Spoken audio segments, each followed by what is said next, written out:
ओम नमः शिवाय। जय श्री राम। साथियों, आज आपके घर के अंदर पड़ोसी बार बार आपके घर आता है, चाहे पड़ोसी हो चाहे कोई दूर का रिश्तेदार हो। तो साथियों, आपको बहुत सचेत रहने की आवश्यकता है, बहुत सावधानी बरतने की आवश्यकता है। कोई कभी कभार आता है तो वो मेहमान होता है, लेकिन रोज़ रोज़ आता है तो वो किसी षड्यंत्र के तहत आपके घर आ रहा है। पड़ोसी आप बुलाते हैं, किसी फंक्शन में आ रहा है, किसी उत्सव में आपके यहाँ आ रहा है, किसी त्यौहार विशेष पे आ रहा है, तो आप समझते हैं कि वो आया होगा। लेकिन अगर रोज़ रोज़ आपके यहाँ आ रहा है तो आपको सावधान हो जाना चाहिए साथियों, क्योंकि पड़ोसी कोई ना कोई चाल चल रहा है, कोई ना कोई षड्यंत्र रच रहा है या किसी ना किसी षड्यंत्र का हिस्सा है।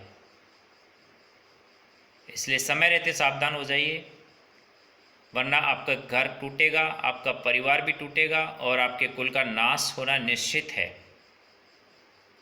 साथियों, मैं ये क्यों कह रहा हूँ? मैं इसलिए कह रहा हूँ क्योंकि जब जब पड़ोसी आपके घर के अंदर आता है तो पड़ोसी केवल आपके घर के अंदर नहीं आता, आपके पैसे की, आपकी मेहनत की कमाई की चाय पीता है, आपके सोफे पे बैठता है और फिर धीरे धीरे वो आपके घर के अंदर एंट्री मारता है और अपनी साजिशें रचता है, अपने षड्यंत्र रचता है। धीरे धीरे वो आपके परिवार के सदस्यों के कान भरने लग जाता है एक दूसरे के, और परिवार में टूट, कलह और कलेश शुरू हो जाते हैं। साथियों, वो आपके परिवार की एकता को तोड़ने की कोशिश करता है और वो कामयाब हो जाता है। वो एक दूसरे की बातें करता है, एक दूसरे के कान में जहर भरता है। और साथियों, कान में जो जहर भरता है, मुंह के रास्ते से अगर जहर जाएगा तो वही व्यक्ति मरेगा जिसके गया है, लेकिन अगर कान के रास्ते से जहर गया तो साथियों नस्लें बर्बाद हो जाती हैं। साथियों, पड़ोसी कभी नहीं चाहता है कि आप उससे आगे बढ़ें, इसलिए वो आपके बच्चों को, आपकी आने वाली पीढ़ी के ऊपर उसकी नज़र होती है। वो आपके बच्चों को गलत आदतें डाल सकता है, नशे की आदत डाला सकता है, आपके बच्चों को कोई कैप्सूल, कोई टैबलेट खिला सकता है।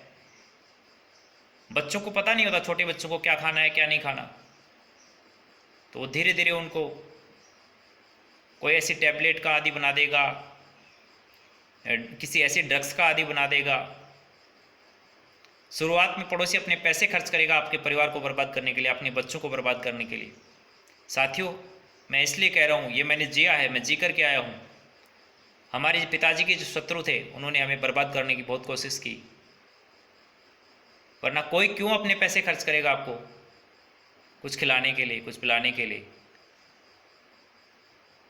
फ्री में आपको शराब पिलाने वाले, गुटखा खिलाने वाले, नशा करवाने वाले बहुत मिल जाएंगे, तो फ्री में आपको कोई दूध बादाम क्यों नहीं पिलाता, दूध बादाम क्यों नहीं खिलाता, अच्छा भोजन क्यों नहीं खिलाता।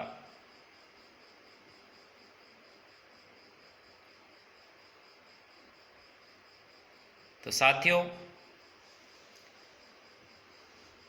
कोई पड़ोसी है और बार बार, चाहे पड़ोस का स्त्री है, चाहे पड़ोस का पुरुष है, चाहे पड़ोस के बच्चे हैं, अगर वो रोज़ आपके घर पे आते हैं तो आपको बहुत सावधान रहने की आवश्यकता है।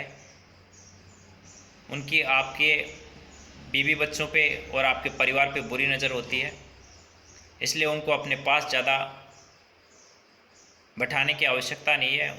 उनको इग्नोर करिए, तभी आप आगे बढ़ पाएंगे।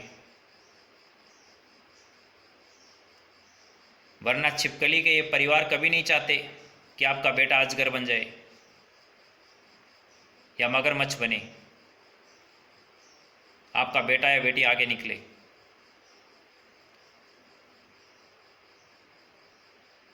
तो साथियों, सावधान रहना, पड़ोसी बहुत खतरनाक होते हैं,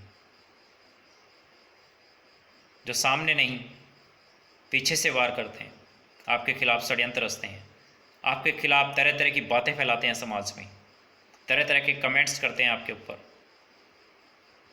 आपके घर के लोगों में आपसी टकराव पैदा कर देते हैं और परिवार को तोड़ देते हैं। तो साथियों, आपको सावधान रहने की आवश्यकता है। धन्यवाद। जय हिंद, जय भारत।